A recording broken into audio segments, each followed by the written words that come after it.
کوئی معمولی قوم نہیں. یہ دنیا قائم ہے تو ایک اللہ پر ایمان رکھنے والوں کی وجہ سے. ہم ہیں تو جہاں ہیں, ہم نہیں تو جہاں نہیں.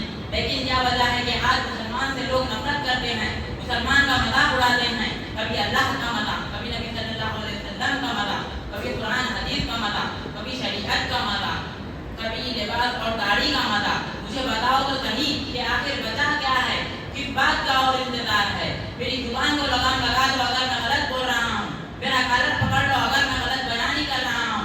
اے مسلمانوں, مسلمان کو نوکریوں کے لیے پریشان ہونا کیوں پڑتا ہے؟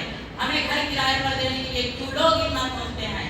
کیوں ہمیں مارا اور کاٹا جاتا ہے؟ کبھی غور کیا ہے, کبھی سمجھ میں آیا ہے کہ دنیا کا سب سے اچھا مذہب ہونے پر بھی ہمیں کیوں اتنا ستایا جاتا ہے؟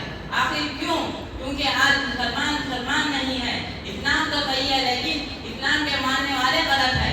ورنہ پرانی تاریخ کو کھول کر دیکھ لو, علی مرتضیٰ کون تھے, خالد بن ولید کون تھے, حضرت عمر فاروق کون تھے, سلطان صلاح الدین ایوبی کون تھے, ہارون رشید کون تھے, وہ خلافت عثمانیہ کے وہ جانباز نوجوان کون تھے؟ یہ سب مسلمان ہی تھے. دشمن کی آنکھوں میں آنکھیں ڈال کر بات کرتے تھے.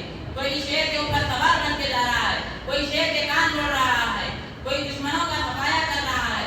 لوگوں, جنگ کے میدان میں مسلمان آگے تھے, علم کے میدان میں مسلمان آگے تھے, کاروبار میں مسلمان آگے تھے, حکومت کرنے میں مسلمان آگے تھے, شعر و شاعری میں مسلمان آگے تھے, انصاف کرنے میں مسلمان آگے تھے, سخاوت میں مسلمان آگے تھے, سچ بولنے میں مسلمان آگے تھے. تو دنیا پہ راج بھی مسلمانوں کا چلنے لگا اور حکومت ان کے قدموں میں آ گئی تھی.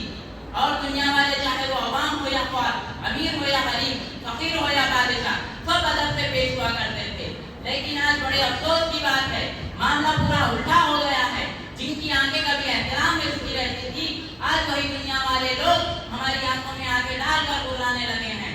ہمارے سامنے کبھی اللہ سے کھڑے ہونے والے ہمارے سامنے کھڑے ہو کر چھاتی پہ ہاتھ مار کر دھکا دینے لگے ہیں.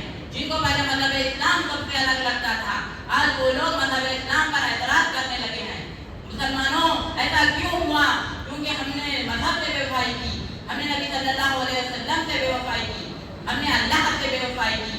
تو نتیجہ یہ نکلا کہ سب کچھ چھین گیا ہم سے. بتا کیا, صرف مسلمان نام, اور اب تو اس میں بھی دم نہیں ہے. مجھے بتاؤ لوگوں, کیا ہو جائے گا اگر ہم نمازی بن جائیں گے؟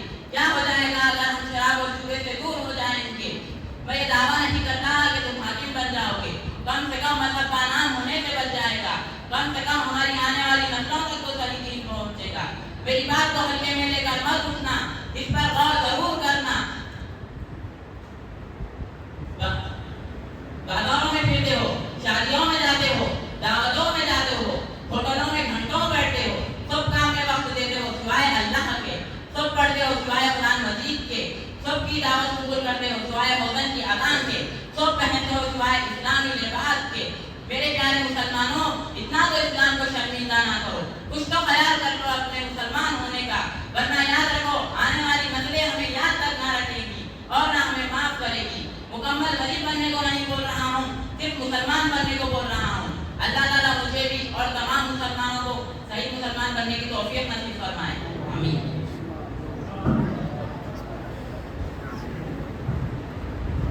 بچے کی تقریر پہ آمین سے مسجد گونجنا تھا.